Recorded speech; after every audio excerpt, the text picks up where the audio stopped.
Hello दोस्तों, आओ कहानी सुनो कि चैनल में आप सभी का स्वागत है।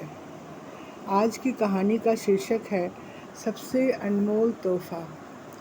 जब मैं 7 साल की थी तो मैंने माँ को उनकी एक सहेली से ये कहते हुए सुना कि अगले दिन उनका 30वां जन्मदिन था। यह सुनकर मुझे 2 बातों का ख्याल आया। एक तो यह कि मुझे इससे पहले यह कभी एहसास नहीं हुआ कि माँ का कोई जन्मदिन भी था, और दूसरा यह कि मुझे याद ही नहीं पड़ता कि माँ को जन्मदिन पर कभी कोई तोहफा मिला हो।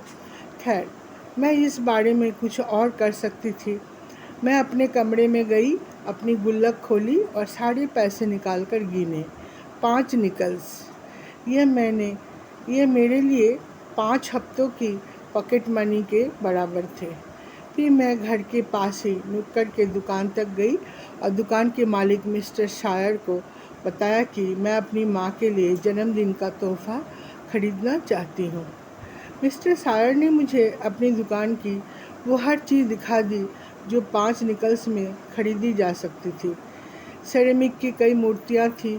माँ को वो सब ज़रूर पसंद आती, लेकिन घर में पहले से ही ढेर सारी मूर्तियाँ थीं और उन सबको हफ्ते में एक बार झाड़ पोंछ कर साफ़ करने की जिम्मेदारी मेरी थी।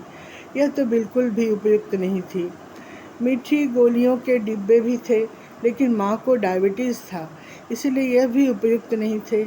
आखिरी चीज़ जो मिस्टर शायर ने मुझे दिखाई वो थी बालों को घुंघराले बनाने वाली पिनों का एक पैकेट। मेरी माँ का बाल बहुत सुंदर काले और लंबे थे और हफ्ते में 2 बार माँ उन्हें धोकर पिन में लपेटकर घुंघराले करती थी।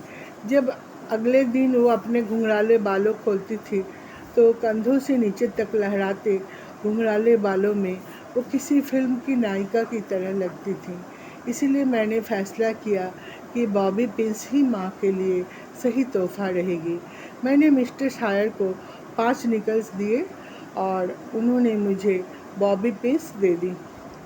मैं बॉबी पिन्स घर ले आई और रविवार के रंगीन अखबार में उन्हें लपेट लिया।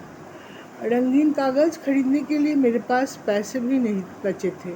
अगले दिन सुबह जब सारा परिवार नाश्ते के टेबल पर बैठा था, मैं माँ के पास गई और उनकी वो पैकेट थमाते हुए मैंने कहा, हैप्पी बर्थडे मम्मा।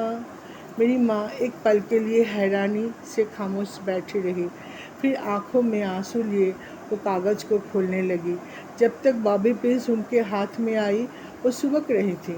मैंने माफ़ी मांगते हुए कहा, मुझे माफ़ कर दो मम्मा, मैं आपको रुलाना नहीं चाहती थी। मैं तो आपके जन्मदिन को खुशनुमा बनाना चाहती थी। माँ बोली, ओह मेरी लाडली, मैं बहुत खुश हूँ। और मैंने उनकी आंखों में देखा, सचमुच वे आंसुओं के बीच मुस्कुरा रही थी। क्या तुम जानती हो, ये मेरी ज़िंदगी में जन्मदिन का पहला तोहफ़ा है, उन्होंने कहा। फिर मेरे गालों को चूमते हुए उन्होंने कहा, धन्यवाद बिटिया। और फिर वो मेरी बहन की तरफ मुड़ी और बोली, देखो देखो, लिंडा ने मुझे जन्मदिन का तोहफ़ा दिया।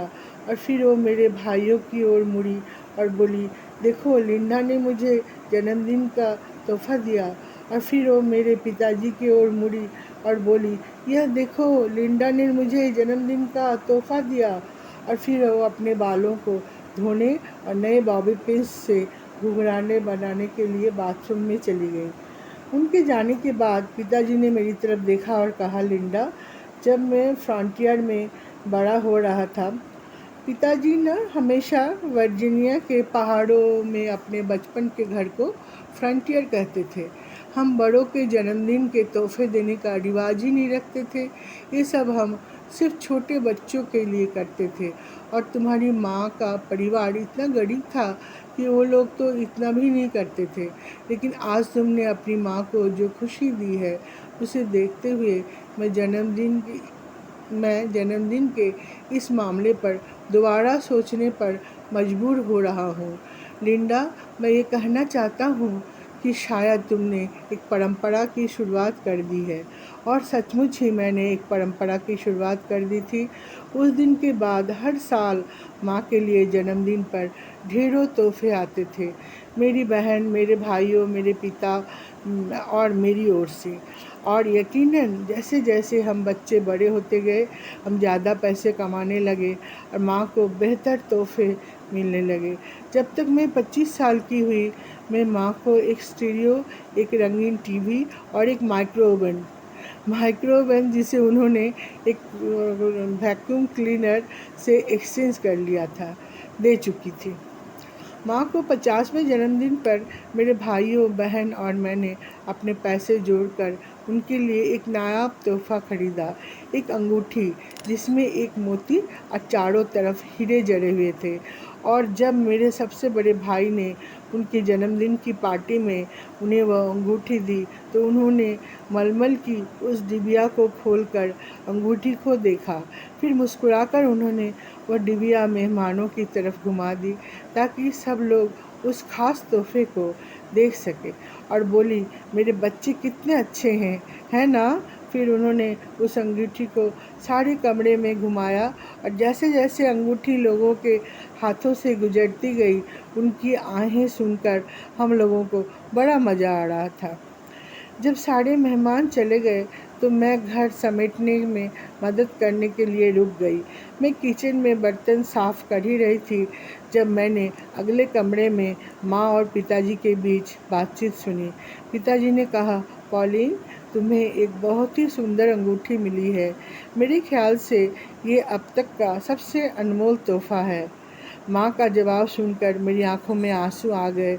उन्होंने बड़ी कोमलता से कहा, टेड, इसमें कोई शक नहीं कि ये एक बहुत ही सुंदर अंगूठी है, लेकिन जानते हो, आज तक जन्मदिन का सबसे अनमोल तोहफ़ा मुझे क्या मिला? वो था बॉबी पिन्स का एक पैकेट। लिंडा गुडमैन विदेशी राइटर हैं, उनकी लिखी हुई कहानी आज आप लोगों ने सुना। धन्यवाद दोस्तों। अगर आप लोगों को अच्छा लगे ये कहानी तो लाइक और सब्सक्राइब ज़रूर करिएगा। जय हिंद।